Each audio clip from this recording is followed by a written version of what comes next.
साल 1926 एक British explorer ने माउंट कैलाश पर चढ़ने की कोशिश की थी।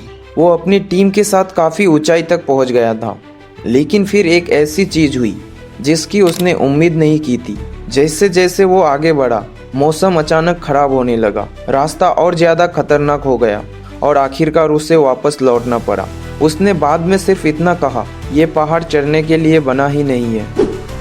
तिब्बत में स्थित माउंट कैलाश दुनिया के सबसे रहस्यमयी पहाड़ों में से एक माना जाता है।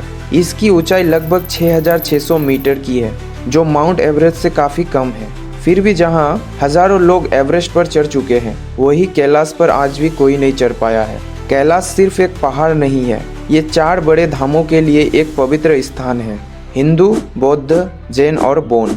हिंदू धर्म में इसे भगवान शिव का निवास माना जाता है, बौद्ध धर्म में इसे एक आध्यात्मिक केंद्र और जैन धर्म में इसे मोक्ष की भूमि कहा गया है। इसी वजह से लोग इसे जीतने की नहीं, सम्मान देने की जगह मानते हैं। अब सवाल ये है, क्या कोई इस पर चढ़ ही नहीं सकता?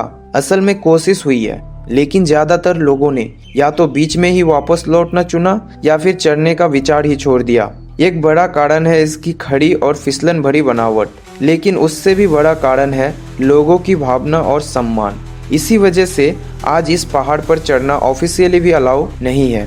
कैलाश के पास 2 झीलें हैं, लेक मानसरोवर और राक्षस ताल। दोनों एक ही जगह पर है, लेकिन एक का पानी मीठा है और दूसरे का खारा। ये देखने में भले ही चमत्कार लगे, लेकिन इसके पीछे पूरी साइंटिफिक रीजन है। कई बार इंटरनेट पर कैलाश को लेकर अलग अलग दावे किए जाते हैं, जैसे समय का बदलना या अजीब शक्तियां होना, लेकिन साइंस के हिसाब से ऐसा कोई पुख्ता सबूत नहीं है। ज्यादातर बातें कहानियों या मान्यताओं पर आधारित है। तो क्या कैलाश सिर्फ एक पहाड़ है या फिर कुछ और? शायद जवाब दोनों के बीच ही कहीं छुपा है। एक तरफ नेचर की ताकत और दूसरी तरफ इंसानों की आस्था, और शायद इसी बैलेंस की वजह से कैलाश आज भी दुनिया के सबसे खास और रहस्यमयी स्थानों में से एक माना जाता है।